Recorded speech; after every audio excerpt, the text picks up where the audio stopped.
Dear students, आज का हमारा टॉपिक है घोषणा में वर्णित अधिकारों का वर्गीकरण।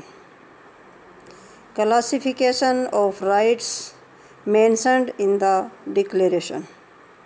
अधिकारों की सार्वभौमिक घोषणा में अंकित अधिकारों को मुख्यतः 5 श्रेणियों में बांटा गया है, जिनका अध्ययन हम आज करेंगे। नंबर 1 है प्राकृतिक अधिकार, नेचुरल राइट्स। इस श्रेणी में मुख्य अधिकार हैं सभी मानव स्वतंत्र पैदा हुए और समान रूप से विवेकशील और जागरूक हैं। प्रतिष्ठा तथा अधिकारों में एक समान है, अतः सबको एक दूसरे के साथ भाईचारे से रहना चाहिए। सभी बिना किसी जाति, धर्म, भाषा, रंग, राजनीति, विचार के भेदभाव के समान अधिकारों व स्वतंत्रताओं के अधिकारी हैं। नंबर 2 है नागरिक व सामाजिक अधिकार, सिविल एंड सोशल राइट्स। इस श्रेणी में शामिल मुख्य अधिकार हैं हर व्यक्ति को स्वतंत्रता, जीवन और सुरक्षा के अधिकार दिए गए हैं। दासता के विरुद्ध अधिकार, दास व्यापार निषेध कर दिया गया है। किसी भी व्यक्ति के साथ निर्दयता का व्यवहार नहीं होगा। घूमने फिरने और बसने का अधिकार, किसी देश में शरण लेने का अधिकार, राष्ट्रीयता प्राप्त करने, अपनी राष्ट्रीयता बनाए रखने का अधिकार, संस्कृति को बनाए रखने का अधिकार, लेखकों तथा वैज्ञानिकों को अपनी कृति के हित सुरक्षित रखने का अधिकार, सामाजिक सुरक्षा का अधिकार, शिक्षा का अधिकार, परिवार बनाने, विवाह करने तथा अन्य संबंधों को बनाए रखने का अधिकार। ये था नागरिक और सामाजिक अधिकार। नंबर 3 आता है कानूनी समानता।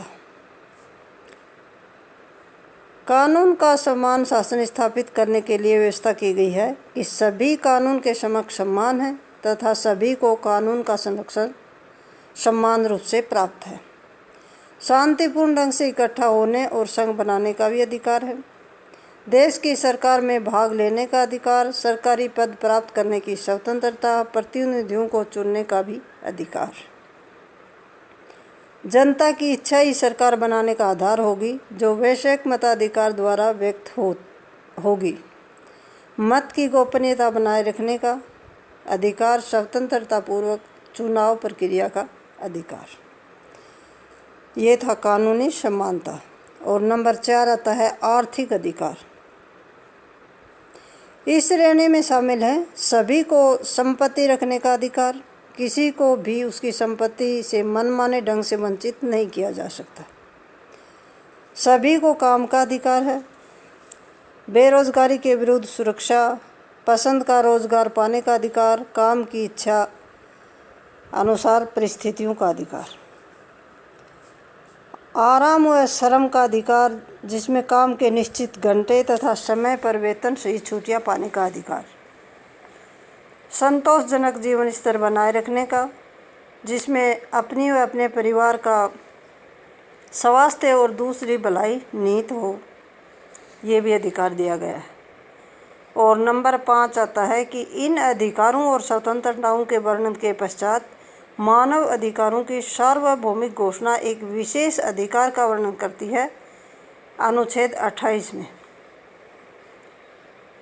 ऐसी सामाजिक व अंतर्राष्ट्रीय व्यवस्था का अधिकार जिनमें इन सभी अधिकारों को क्रियान्वित किया जा सके।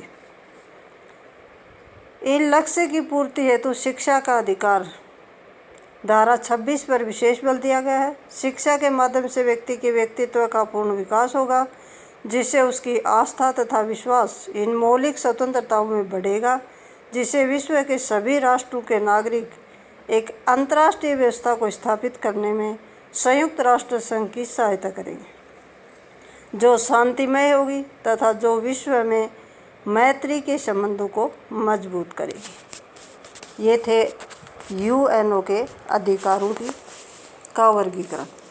Thank you.